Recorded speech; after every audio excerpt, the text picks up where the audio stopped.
నమస్కారం. నా పేరు శ్రీనివాస్. మీరు చూస్తుంది సివిఆర్ న్యూస్. ముందుగా మీ అందరికీ హ్యాపీ ఇండిపెండెన్స్.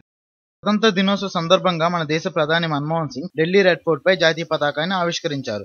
మన రాష్ట్రంలో ముఖ్య నగరాల్లో కూడా హైదరాబాద్, విజయవాడ, విశాఖపట్నం, గుంటూరు, కర్నూలులో స్వాతంత్ర దినోత్సవ వేడుకలు ఘనంగా జరిగాయి. ముఖ్యంగా యువతికి 66 ఏళ్ల స్వాతంత్రం మీద ఎలాంటి బాగుందో తెలుసుకుందాం. విశాఖ నుండి మన రిపోర్టర్ లైన్లో విషయాలన్నీ అందిస్తారు. ఓవర్ టు యూ చిత్ర. ముందుగా అందరికీ స్వాతంత్ర దినోత్సవ శుభాకాంక్షలు. ఇక్కడ మనతో కొంతమంది ఉన్నారు. స్వాతంత్ర దినోత్సవం గురించి వారి స్పందన ఏంటో తెలుసుకుందాం. స్వాతంత్రం వచ్చి 26 ఏళ్ళు అవుతుంది. దీనిపై మీ స్పందన? చాలా హ్యాపీగా ఉంది. Happy independence day. మీ స్పందన ఏంటి? Happy independence day. Hello, excuse me. స్వాతంత్రం వచ్చి 26 ఏళ్ళు అవుతుంది. దీనిపై మీ స్పందన? స్వతంత్ర ఉద్యమంలో పాల్గొన్న మా తాతగారికే లేని స్పందన నాకెలా వస్తుంది? అయితే మీకు ఈ దేశం పట్ల ఎటువంటి భక్తి కానీ భావం కానీ లేదా? అంటే సోషల్ రెస్పాన్సిబిలిటీ లేదా మీకు? నిన్ను అడుగుతున్నారు కదండి. మీ పేరు? చిత్ర. ఎందుకు? చూడండి చిత్ర గారు, దేశం గురించి ఎంత మాట్లాడుతున్నారు కదా, మనకి స్వతంత్రం తెచ్చింది ఎవరో చెప్పగలరా?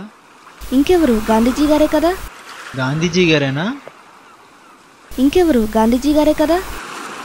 గాంధీజీ, ఆయన మనకు స్వతంత్రం తెచ్చారు, కాదనడం లేదు. మరి నేతాజీ సుభాష్ చంద్రబోస్, భగత్ సింగ్, బాలగంగాధర్ తిలక్, పొట్టి శ్రీరాములు 53 రోజులు నిరాహార దీక్ష చేసి మరణించిన తర్వాత ఏర్పడిన ఈ ఆంధ్ర రాష్ట్రాన్ని ఈరోజు ఎలా మొక్కలు చేస్తున్నారు? ఇందుకైనా ఆయన ప్రాణాలు అర్పించింది.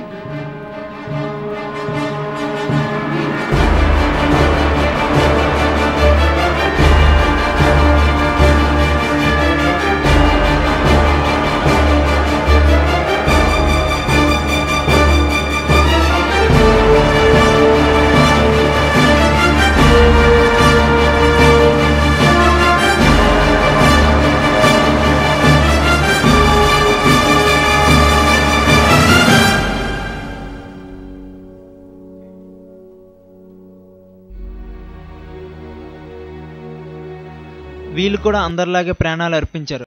మరి గాంధీజీ గారికి ఇచ్చిన విలువ వీళ్ళకి ఎందుకు ఇవ్వట్లేదు? అంటే మీరు గాంధీజీ గారికి ఎగెయిన్స్టా? కాదు, గాంధీ గారికి నేను ఎప్పుడూ ఎగనిస్ట్ కాదు. ఆయన ఓ గొప్ప ఉద్యమకారుడు.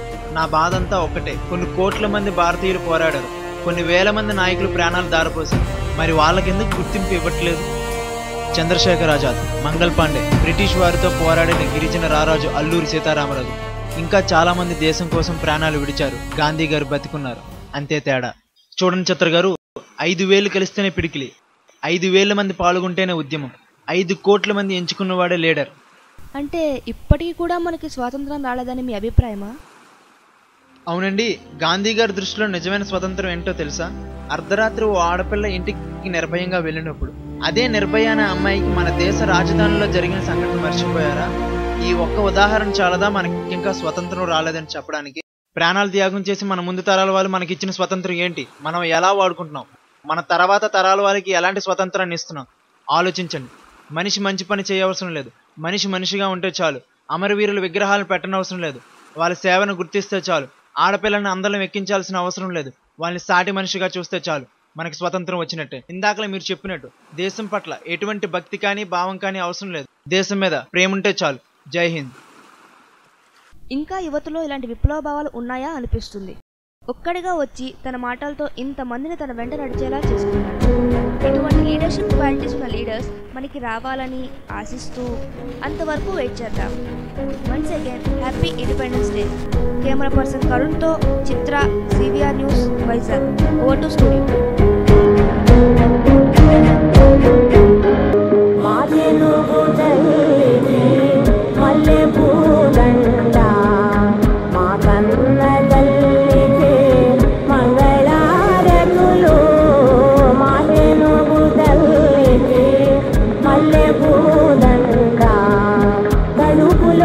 బంగారు కలుసు